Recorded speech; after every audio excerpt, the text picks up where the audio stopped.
السلام علیکم ناظرین، بعض لوگ اپنی کم علمی کی وجہ سے اور بعض لوگ معصومیت سے اور بعض لوگ جان بوجھ کر صحابہ پر لعن طعن کرنے کے لیے یہ اکثر سوال کیا کرتے ہیں کہ آخر صحابہ امام حسین کے ساتھ کربلا کیوں نہیں گئے۔ تو آج میں آپ کو اس سوال کا جواب بتاؤں گا تاریخی حوالوں سے کہ صحابہ کیوں نہیں گئے۔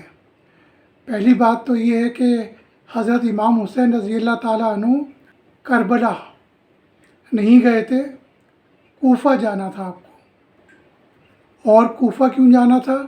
کیونکہ آپ کو کوفیوں نے ہزاروں خطوط لکھے تھے کہ آپ یہاں آ جائیں، ہم آپ کی بیعت کریں گے۔ اور ان کے نمائندے بھی آپ کے پاس آتے تھے جو کہتے تھے کہ آپ ہمارے ساتھ چلیں، ہم آپ کی نہ صرف بیعت کریں گے بلکہ آپ کی حفاظت بھی کریں گے۔ کافی عرصے تک یہ خطوط آتے رہے۔ پھر ان کی تصدیق کے لیے اپنے چچا زاد بھائی حضرت مسلم بن عقیل کو حضرت امام حسین رضی اللہ تعالیٰ عنہ نے کوفہ بھیجا۔ وہ وہاں پہنچے تو ہزاروں کی تعداد میں لوگوں نے حضرت امام حسین کی بیعت ان کے ہاتھ پر کی۔ ان کی تعداد بعض کتابوں میں 18,000 اور بعض کتابوں میں 40,000 تک بتائی گئی ہے۔ حضرت مسلم بن عقیل نے ان لوگوں کی بیعت کے بارے میں حضرت امام حسین کو جب بتایا تو پھر آپ نے پختہ ارادہ کیا کہ آپ اب کوفہ جائیں گے، کیونکہ آپ کو کوفیوں کی بیعت لینا تھی اور آپ کو ان پر بہت ہی اعتماد تھا۔ اس لیے آپ اپنے ساتھ دودھ پیتے بچے اور خواتین بھی لے گئے۔ آپ جنگ کے لیے نہیں گئے تھے۔ اگر آپ جنگ کے لیے جاتے تو کم از کم دودھ پیتے بچے اور خواتین لے کر نہیں جاتے۔ جب آپ جنگ کے لیے گئے ہی نہیں تھے تو صحابہ کے نہ جانے کا کیا سوال؟ کیا آپ نے صحابہ سے کہا تھا کہ میں جنگ کے لیے جا رہا ہوں؟ اور صحابہ تو صحابہ، آپ کے سوتیلے بھائی محمد بن حنفیہ حضرت علی کے بیٹے، وہ تک آپ کے ساتھ نہیں گئے اور انہوں نے اپنے بچوں تک کو آپ کے ساتھ جانے سے روک لیا۔ حضرت عبداللہ بن عباس آپ کے ساتھ نہیں گئے۔ تو جب آپ جنگ کے لیے گئے ہی نہیں تو صحابہ کو لے جانے یا صحابہ کے جانے کا کوئی سوال ہی نہیں اٹھتا۔ اگر کوئی جہاد ہو رہا ہوتا اور صحابہ نہ جاتے تو سوال پیدا ہوتا کہ صحابہ کیوں نہیں گئے۔ وہاں تو آپ بیعت لینے جا رہے تھے، اور بیعت کا مطلب کیا ہوتا ہے؟ بیعت کا مطلب ہوتا ہے نمائندگی۔ عراقی عوام کی نمائندگی کرنے جا رہے تھے۔ اگر عراق میں آپ کی حکومت بنتی، اس کے بعد حجاز، پھر شام اور پھر مصر، پورے عالم اسلام پر آپ کی حکومت ہوتی۔ تو صحابہ اس لیے نہیں گئے کہ وہ اس حکومت میں کوئی حصہ نہیں چاہ رہے تھے، کوئی مال غنیمت نہیں چاہ رہے تھے، بلکہ حقیقت تو یہ ہے کہ صحابہ کو پتہ تھا کہ کوفیوں نے حضرت علی کرم اللہ وجہہ کو، حضرت امام حسن رضی اللہ تعالیٰ عنہ کو دھوکہ دیا، مکاری کی، منافقت کی۔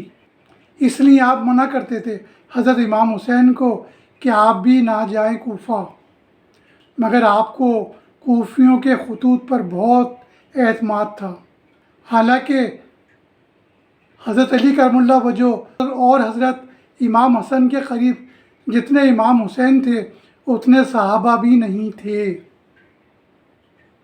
لیکن کوفیوں کے خطوط نے آپ کو ان پر اتنا اعتماد کر دیا کہ آپ جانے پر بضد تھے۔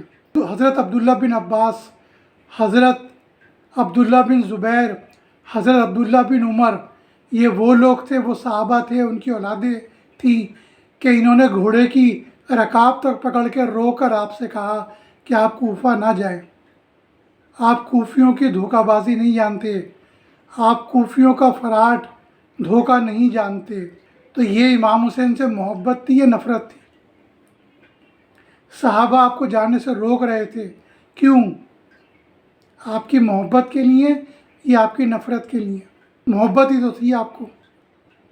اسی لیے تو آپ کو نہیں جانے دے رہے تھے، لیکن آپ گئے، اور پھر وہی ہوا جو صحابہ کہتے تھے کہ ان پر اعتماد نہ کریں۔ تمام کوفی ساتھ چھوڑ گئے، سب سے پہلے حضرت مسلم بن عقیل کا چھوڑا۔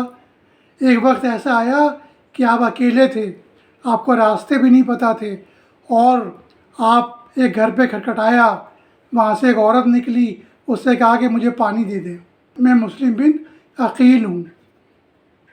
اس نے اپنے گھر پہ رکھا، اس کے بیٹے نے اطلاع دے دی تو آپ پکڑے گئے اور پھر آپ کو شہید کر دیا گیا۔ کربلا کے قریبی تھے، تو صحابہ کے نہ جانے کی وجہ، صحابہ کو پتہ تھا کہ کوفی دھوکے باز ہیں، منافق ہیں، اور دوسرے حضرت امام حسین جنگ کے لیے نہیں جا رہے تھے، بیعت لینے جا رہے تھے، اس لیے صحابہ ساتھ نہیں آئے۔ یہ تھی ہماری آج کی ویڈیو کہ صحابہ امام حسین کے ساتھ کربلا کیوں نہیں گئے۔ اسی طرح کی معلوماتی ویڈیو دیکھنے کے لیے دیکھتے رہیے ہمارا یوٹیوب چینل اسلامک ہسٹری۔